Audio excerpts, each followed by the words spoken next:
Hey, good morning, everyone. Good morning, Morning. Professor. Yeah, hi, good Professor, morning.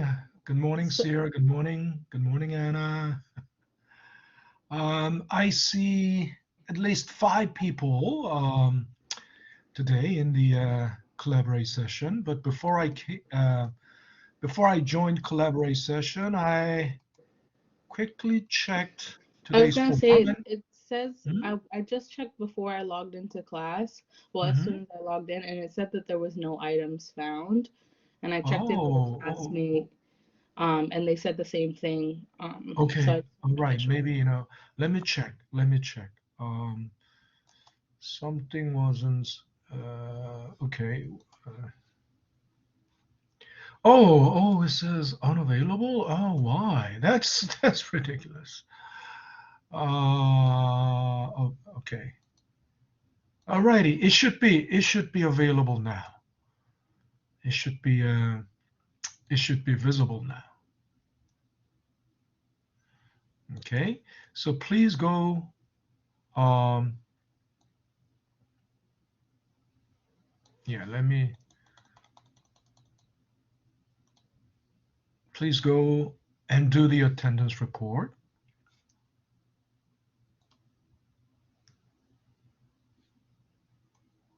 Yeah, it's there,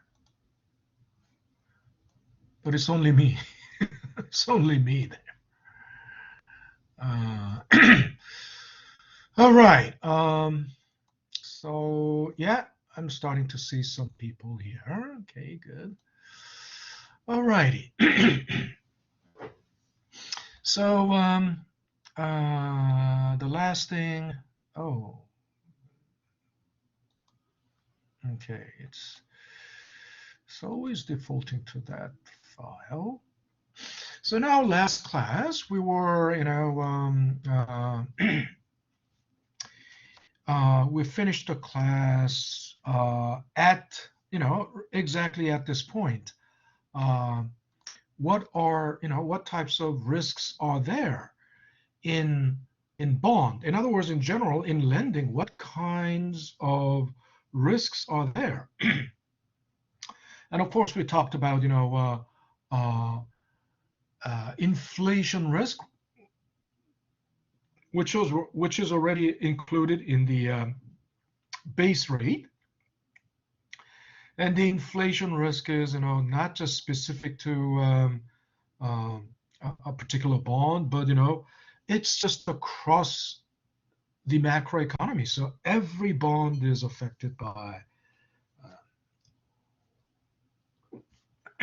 inflation risk, and that's why um,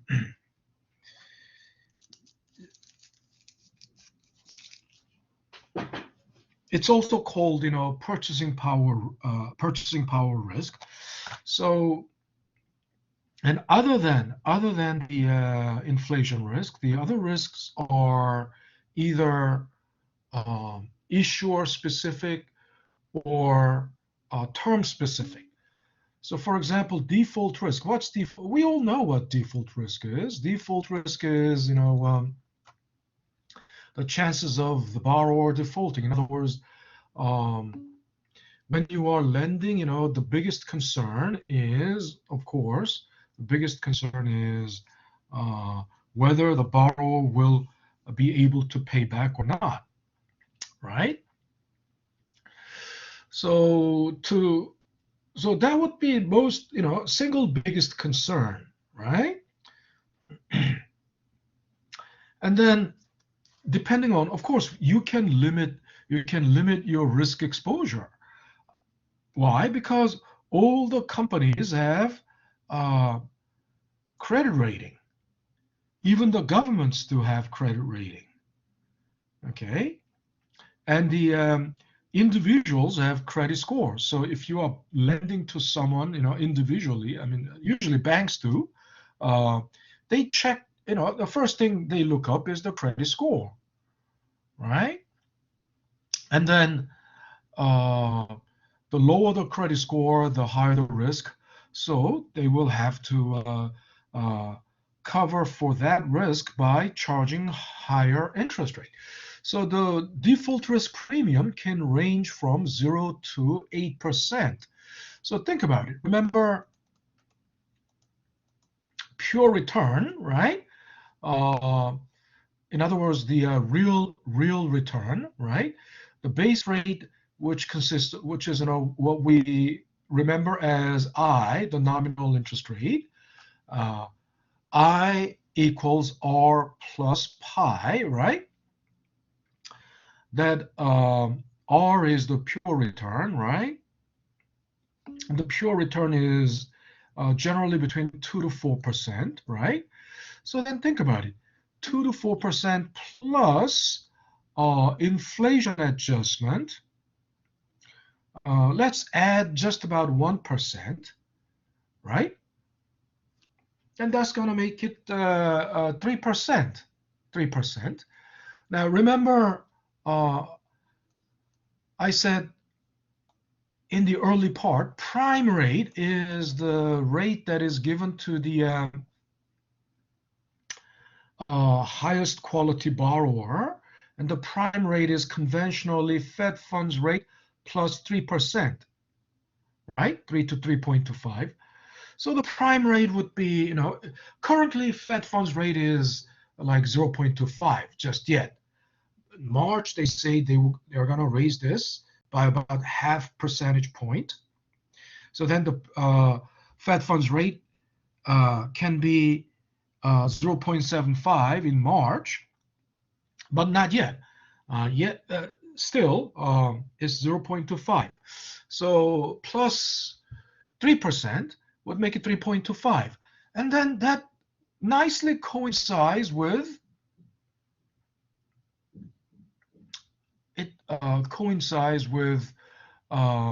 what is explained here. Pure return is generally between 2 to 4%, but 4% is too high. I mean, in an economy that was for the last decade, since the financial crisis, the economy was trying to recover. So obviously the interest rate would have to be low. So if the real return was like 2%, and we add just about, based on, on top of, Fed funds rate of 0.25, you add 2% pure return or real return, that would make it like 2.25, and add 1% for inflation adjustment, or 1.25 for inflation adjustment. That will bring it exactly to 3.25 or 3.5, right? And that's what prime rate is. That's what the prime rate was. And then because prime rate is the rate given to the borrowers with the highest credit rating, that means their default risk is zero. With zero default, so 0% default risk premium, right? Because they don't. And then liquidity risk is almost zero, right? And then there remains only the maturity risk. Okay. Now we understand what default risk is. Default risk premium can be generally range, between 0 to 8%, but it can be even 10, 15, if your default risk is very high, it could even be 10%. Now, liquidity risk. Liquidity, we talked about liquidity before. Liquidity is basically, liquidity can be defined on 3 levels. First, it means how easily you can convert any asset into cash, right? So liquid asset is the asset that can be easily converted into cash. So obviously, things like cash is already, most liquid asset, because cash is already cash. And then cash equivalents a very short-term promissory notes or commercial paper, very short-term. Uh, because it's very short-term, the value doesn't fluctuate, so its cash value um, will be, constant. So it's as good as cash. And then marketable securities such as stocks and bonds, right?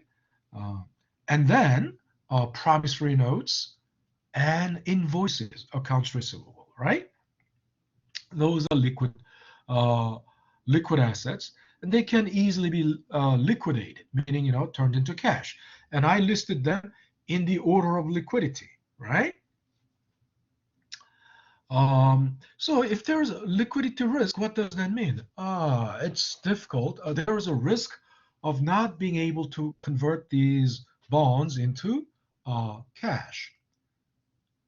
It's going to be difficult to sell if you're holding such a bond. It's going to be difficult. What kind of bonds would fall into that category? If it is uh, the bond of a uh, small and unknown firms, right? Small and unknown firms, they are obviously high risk, right? It's hard to liquid. It's hard to liquidate. I mean, although their credit rating may be good, they are unknown. So it's hard to sell, hard to market, right? So there is a liquidity, that's the liquidity risk. So the lenders or the bondholders demand higher premium. Okay. Um, Very short-term securities have virtually no liquidity risk. Something that has like the maturity with something with maturity of less than 30 days, right? And then mature. So here, once again, I'm repeating this over and over. You must sort this out in your mind. I mean, you write it down somewhere, or make a separate note of the terminology. But look,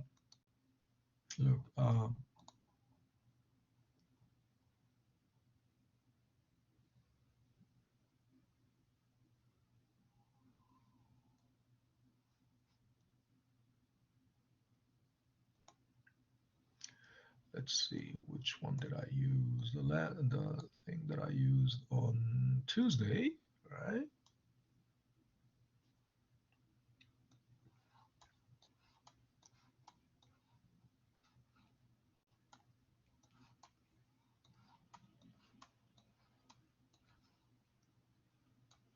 Okay.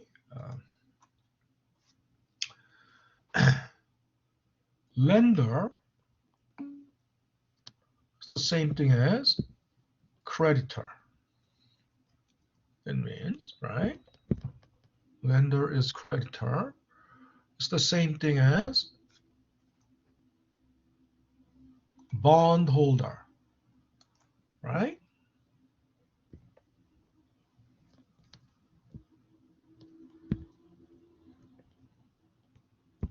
Also, it's the same thing as debt holder, right? Because bond is debt, right?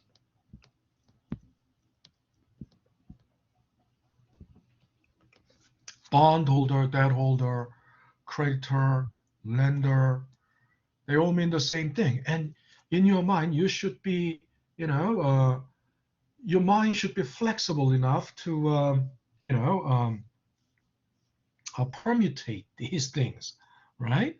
Um, the more, it's always, the people with larger vocabulary, And larger vocabulary means what? You in that larger vocabulary, there are synonyms, a lot of synonyms, right? And also a lot of antonyms. Between the synonyms, you should be able to, obviously, if you know all those synonyms, um, you can easily rephrase them or paraphrase them, and by permutating, right? By permutating all those, synonyms, right? But your mind should be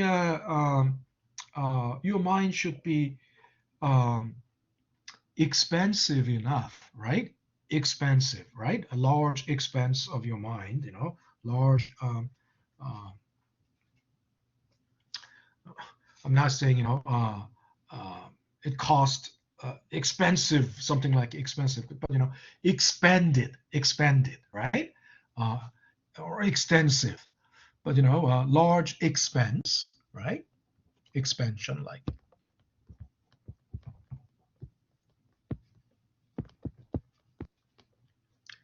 right? Um, a very, large stretched area or territory, right? Your mind should have the territory, large territory that can contain all those uh, synonyms, right? But anyway, that brings us to it always defaults to something. Why? I mean, different.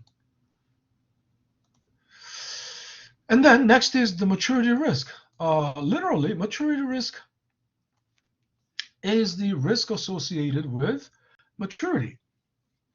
And obviously, we all know uh, time, future is, uncertainty. Future is always uncertain. Um, uh, and obviously, that's why the short term, very short term securities have virtually no risk. That also applies to the maturity risk. The longer the maturity, right, the greater the risk, because obviously the risk associated with 30-year bond is much greater than the risk associated with a 1 month bond, right? So long-term bonds or longer-term bonds are always riskier than the shorter-term bonds because there's more uncertainty uh, in the future, right? But the uncertainty is the uncertainty about what? Um, Actually, the uncertainty about it's uncertainty about the interest rate movement, interest rate changes, right? If interest rate, prevailing market interest rate, right, not the coupon rate, right? Because when you buy 30-year bond, coupon bond, the coupon rate is fixed for 30. If it is 10% for 30 years, it's always 10%, right? You cannot change. It's just the same thing. If when you borrow money, the rate must be fixed. When you lend money, also the rate is fixed. I mean, even if you lend it for 1 year or 10 years, during that holding period, right, the rate is fixed. But the prevailing market rate, that's not something you can control. I mean, prevailing market rate will move regardless of your coupon rate. Remember when I started when we started on the bond, right? I made this distinction, right? Here, I subscript C means coupon rate. I subscript C is coupon rate. And this R is what? Prevailing market rate. So depending on whether the coupon rate is greater than or less than the prevailing market rate. Ah, Jesus. The construction. Uh, that construction noise is, going on again. Okay. Uh, that, they are drilling. So why are they? when they drill on the wall, why can't they do it just, all of those drillings in just a single day? And uh,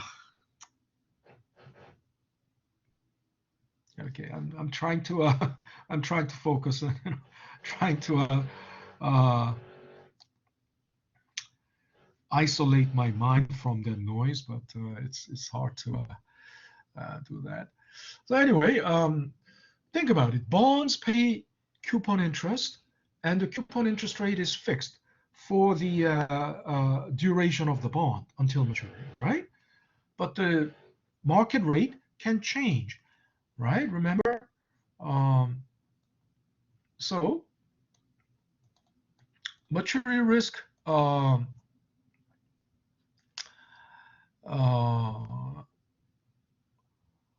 the bonds pay fixed coupon rate, but the over time the market rate can change. So for example, and why is it a risk?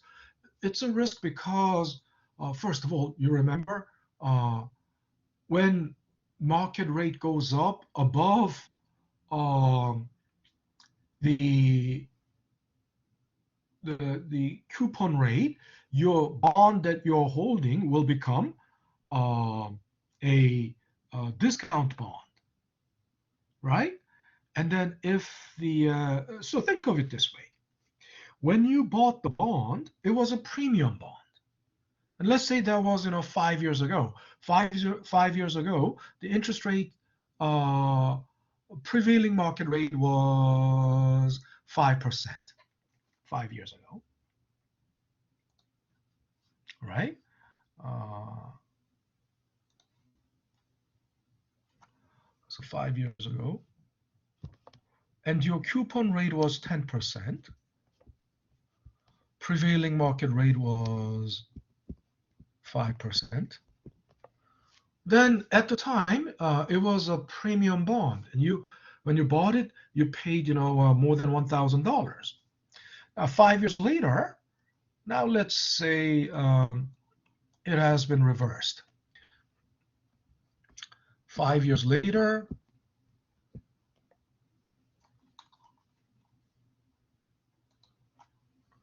prevailing market rate is 15%, but the coupon rate doesn't change. It's still 10%. Then now this becomes a discount bond below $1,000. I mean, the gap of 5 years, right? There has been, time between the two, 5 years.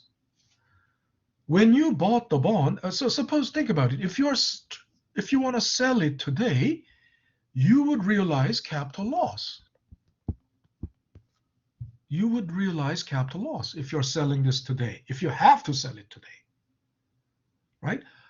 But you wouldn't know. You couldn't have known. You couldn't have known 5 years ago. 5 years ago, there was no way of forecasting what the rate will be, what the market rate will be 5 years later, right? In other words, all the forecasts are generally accurate within 1 year. Within 1 year, in other words, in short term, you can tell pretty much, how the interest rate will behave. How? Because look, FOMC. Does anyone remember what FOMC is? Anyone? This is a chance to earn extra point. Does anybody remember what FOMC means? Federal Open Market Committee. Yes, you're right. Luis Lima. Okay, so you're gonna get 0.5. Yes, in this Federal Open Market Committee. So Federal Open Market Committee is what? That's what where the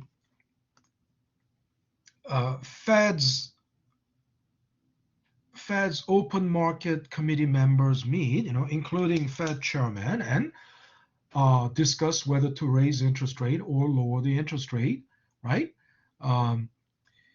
So there are, when they say Federal Reserve meets, March something, yeah, that means open market committee. Today is 24th, right? Section 1101. Louis Limas 0.5. Yes. So after, and they meet 8 times a year. I've been telling you, open market committee meets 8 times a year.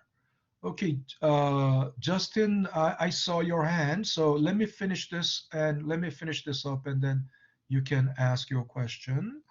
Okay, so after each open market committee meeting, then they hold a press conference, right?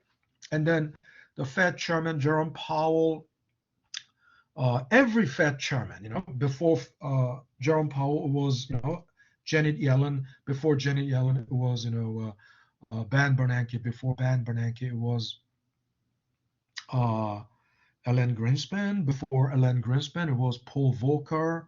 Before Paul Volcker, I don't remember because I remember only from Paul Volcker because he was the Fed chairman when I was in college. So that was 40 years ago.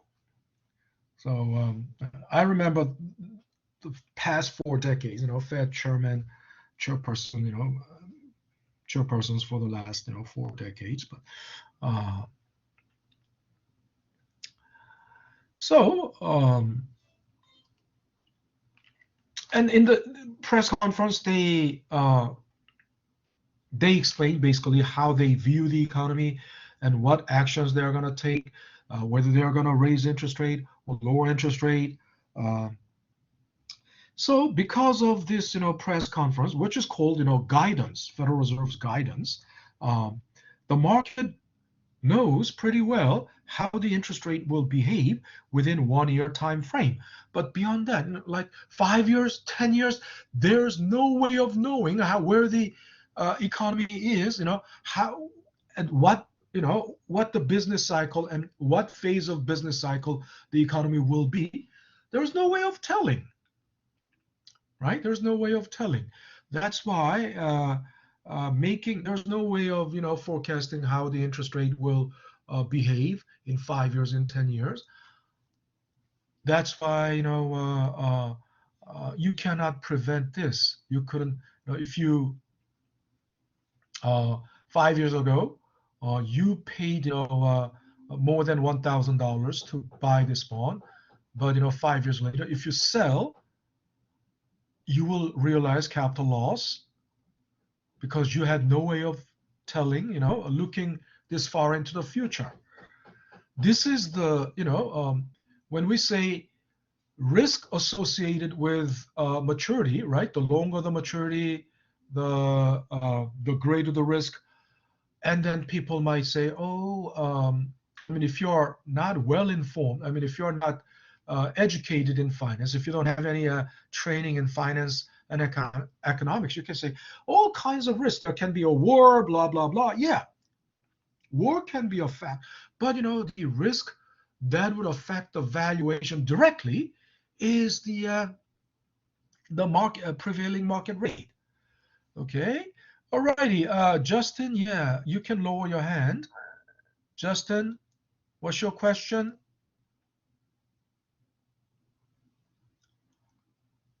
Are you there, Justin? I think your microphone isn't working, so you probably you need to turn up the volume.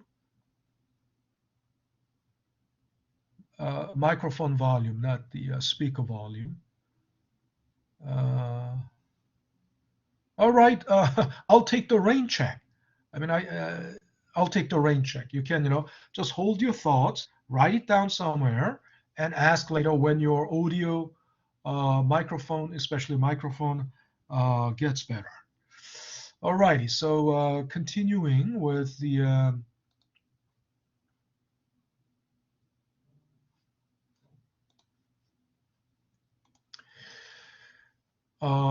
so usually, so maturity risk also goes by 2 different names, right? It goes by maturity risk, goes by interest rate risk, interest rate risk, and it also goes by um, price risk, right? Uh,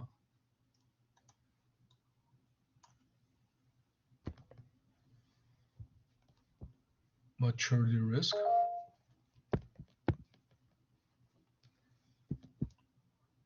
Interest rate risk.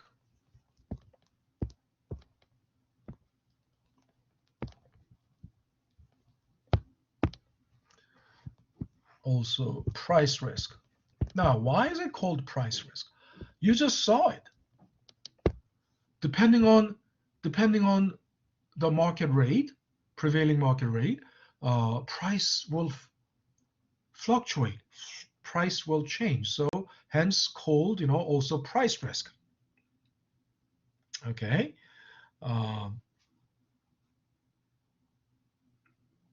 And if you think about it, interest rate risk is also from macroeconomics, from the macroeconomy. In other words, it's not firm specific, it's not the bond specific risk, but it is if there is an interest rate change, it's not going to affect only a particular bond, but also it's going to affect all the bonds across the economy, right? Not only the bonds, but also stocks. So inflation risk and interest rate risk or maturity risk from macroeconomic reasons. So it affects everything across the economy, whereas liquidity risk and default risk are borrower specific or firm specific. Firm, right? Specific. Okay, that makes sense. Now, so that brings us to the question of why is it always? That brings us to the question of okay. So here is a theoretical model of cost of capital. So cost of capital consists of basically base rate, which breaks down into a pure return plus inflation adjustment or inflation premium, inflation risk premium, right?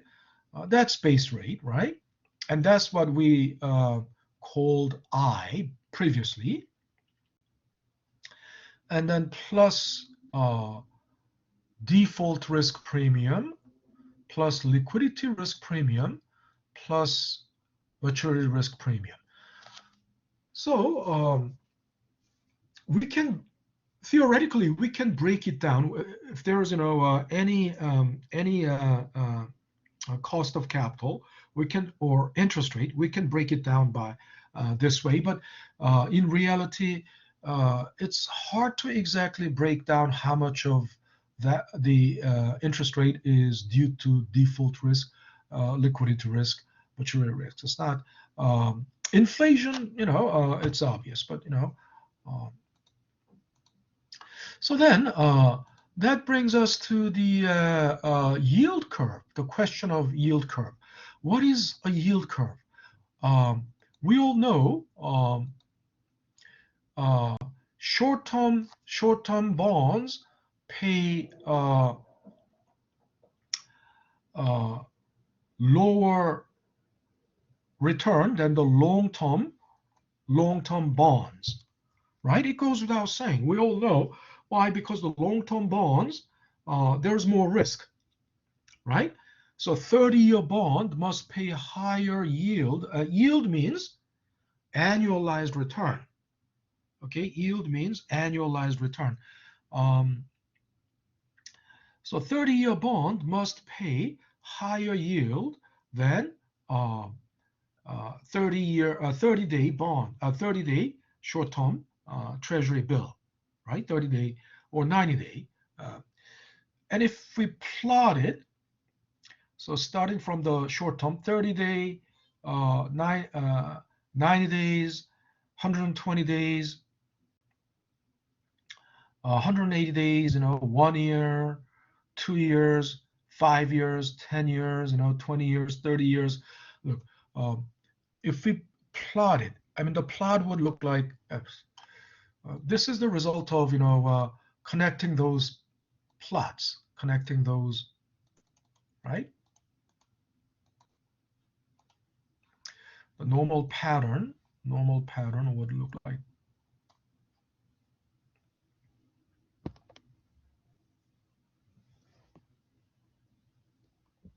this is the yield, right? Timeline, right? 30 days, starting from 30 days. Now, if the 30 days yield is like this, 60 days yield will be like this, right? 90 days yield will be like this, 120 days, 180 days, 1 year, 2 years, 5 years, right? And so on, right?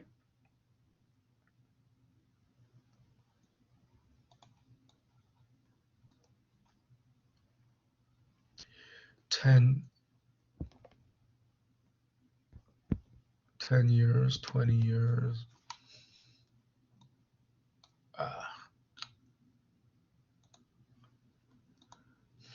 But you get the idea, even if I don't even plot all the way to 30 years. And if you connect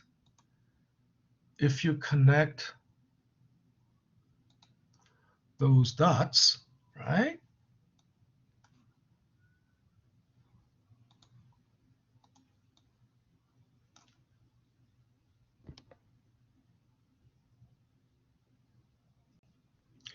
I mean, originally it's not a smooth curve, but if you eventually smooth it out, it's going to look like this.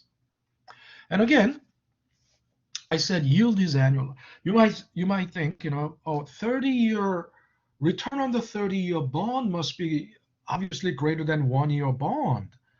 Huh? Wouldn't that be because if you're holding it for 30 years? No, I'm not talking about the holding period return. I'm not, right? I'm not talking about holding period return. I'm talking about annualized, right? I said yield is annualized. In other words,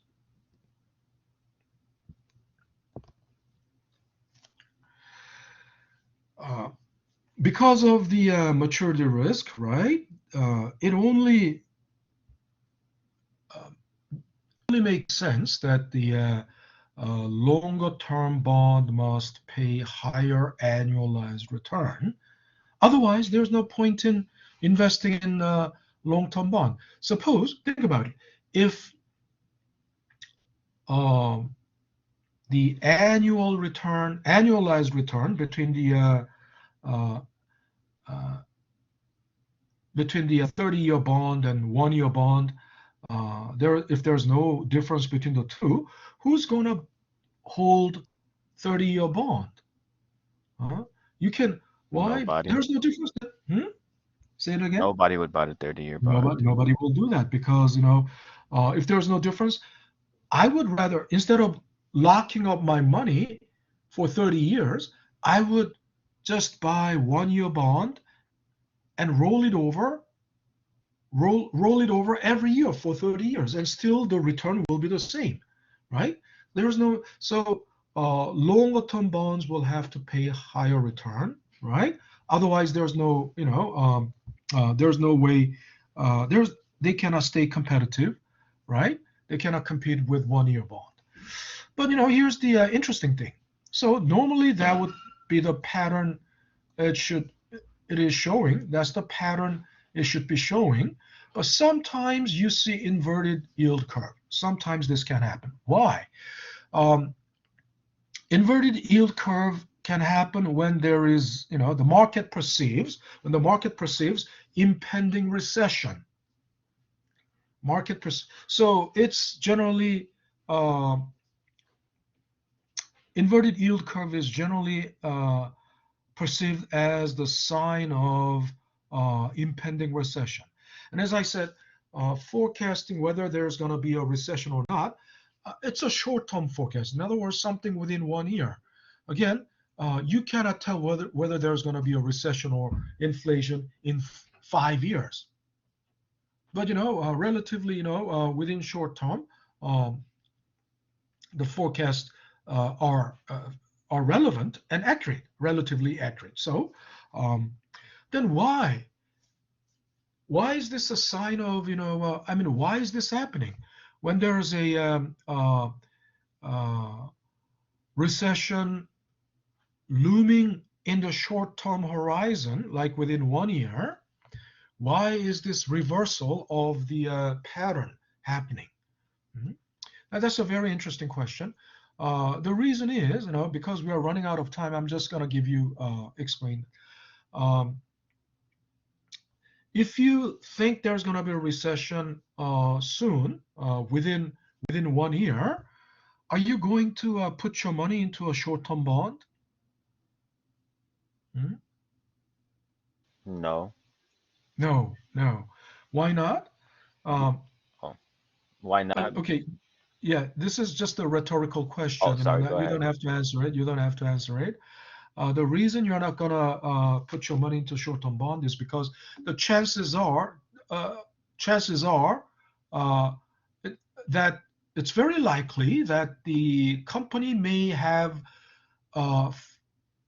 financial difficulty when this bond matures. Let's say this bond matures in 9 months and recession has hit.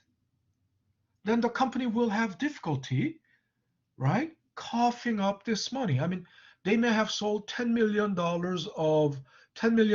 worth of bonds, and they mature in 9 months or 8 months, and the recession has hit already, and this company will have they have to cough up 10 million.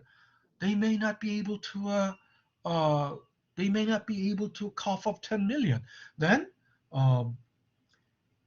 they will default on their bond, and you cannot get your money back, right? So this is the reason they won't put their money into the short-term bond, right? When recession is looming on the horizon. Instead, they will pull out their money from the short-term bonds. In other words, they will sell short-term bonds. If they were holding it, they will sell it before the recession hits. And then when they sell, there's a massive sell-off, right? Then there will be a massive sell-off of the short-term bonds. What's going to happen to the price of the short-term bond then? What's going to happen to the price of the short-term bond? It's gonna drop. It's going to drop. Yes. Who said that? Samira. Okay, Samira. All right, Samira, you're gonna get 0.5. Yes, of course. When there is a massive sell-off, it doesn't matter. No matter what it may be, the price will have to fall.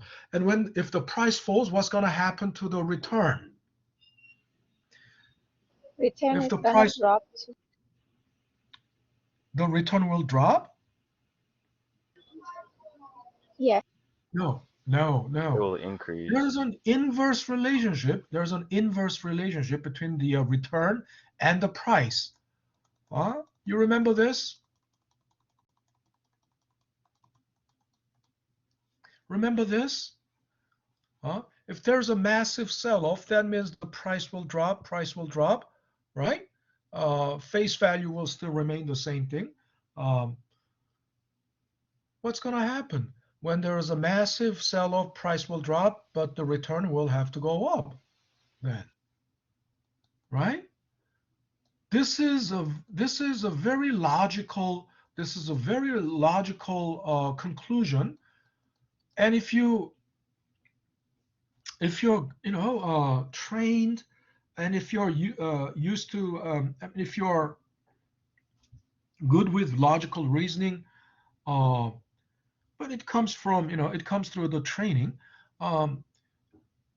The answer is clear.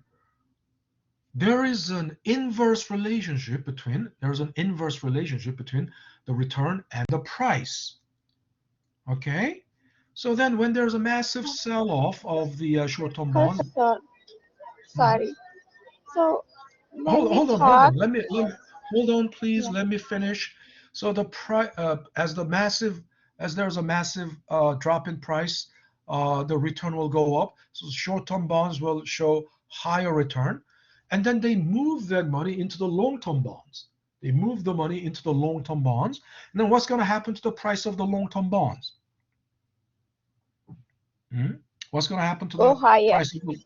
It will go up. Yeah, it will go up. So and as the price goes up, then the return, Goes down. it will have to go down. Yes, so there's an inverse. So Samira, so yeah, now you got that. So you got another 0.5. And so that's why it exhibits this inverted pattern, right? And then the question is, why do they move their money into sell off the short-term bonds and move their money into the long-term bonds? Look, if it is 10-year bond, you put your money now, you put your money into the 10-year bond, then think about it. 10-year bond will weather out the recession, because recession will hit within 1 year, and a couple of years later, the recession will be gone. The economy will rebound. The economy will bottom out of the recession at least within like 4 to 8 quarters, maximum 8 quarters. So during the company can weather out the recession. They can because in the meantime they can only pay interest, coupon interest, and then big payout of the principal. In other words, the par value. It will be in 10 years, so no problem. So that's the reason why people generally pull out of the short-term bonds and put the money into long-term bonds, and that's why it shows this inverted pattern. Okay, so I know, Samira, if you have a question, you can stay, and I'll take your question. And are there any other questions? Any other questions? All right. If there are no more questions, then I'm gonna have to call it a day. Have a great afternoon, everyone, and I will see you next Tuesday. And don't forget, the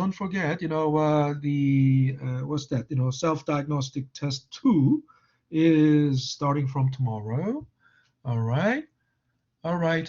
Take care, everyone. I'll stop sharing. Professor, I have a question. Yeah. Let me first stop recording, and then whoever has a question can stay on, right? I'm not gonna go away. Alrighty, and I'll